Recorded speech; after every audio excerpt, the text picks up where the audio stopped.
Hello friends, तृप्ता सहगल का आप सबको प्यार भरा नमस्कार। आइए दोस्तों, आज एक बहुत बढ़िया कहानी सुनते हैं जिसका शीर्षक है अटल सत्य।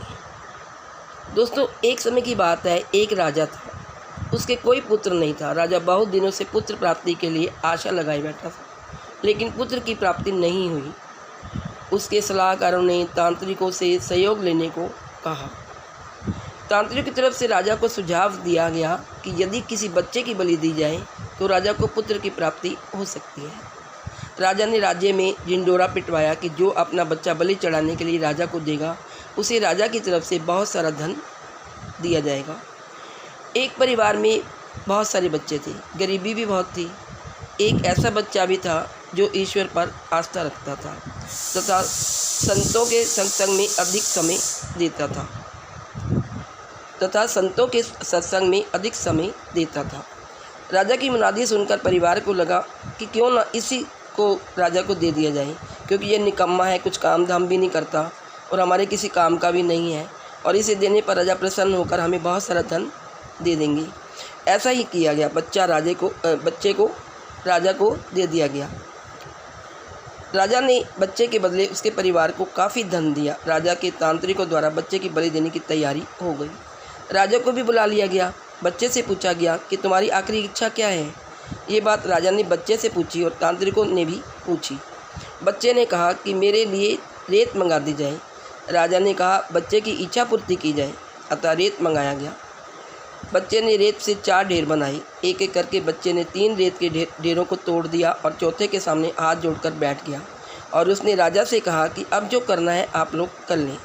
यह सब देखकर तांत्रिक डर गए और उन्होंने बच्चे से पूछा, पहले तुम यह बताओ कि यह तुमने क्या किया है। राजा ने भी यही सवाल बच्चे से पूछा। तो बच्चे ने कहा कि पहली डेयरी मेरे माता पिता की थी, मेरी रक्षा करना उनका कर्तव्य था, परंतु उन्होंने अपने कर्तव्य का पालन नहीं करके पैसे के लिए मुझे बेच दिया, इसलिए मैंने ये डेयरी तोड़ दी। दूसरी डेयरी मेरे सगे संबंधियों की थी, परंतु उन्होंने भी मेरे माता पिता को नहीं समझाया, अतः मैंने दूसरी डेयरी को भी तोड़ दिया। और तीसरी डेयरी है राजन आपकी, क्योंकि राज्य की प्रजा की रक्षा करना राजा का ही धर्म होता है, परंतु जब राजा ही मेरी बलि देना चाह रहा है तो ये डेयरी भी मैंने तोड़ दी। और चौथी डेयरी हे राजन मेरे ईश्वर की है।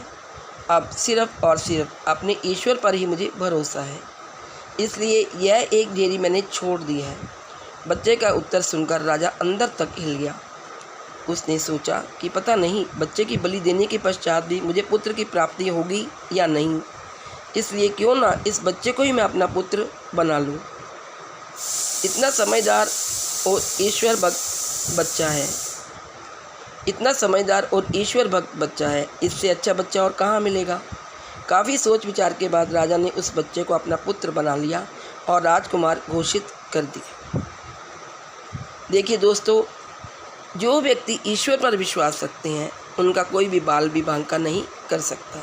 यह एक अटल सत्य है। जो मनुष्य हर मुश्किल में केवल और केवल ईश्वर का ही आसरा रखते हैं, ईश्वर पर भरोसा रखते हैं, उनका कहीं से भी किसी भी प्रकार से कोई अहित नहीं होता। संसार में सभी रिश्ते झूठे हैं, केवल और केवल एक प्रभु का नाम ही सत्य है। जय Shri Ram. Please like, share and subscribe. Thank you.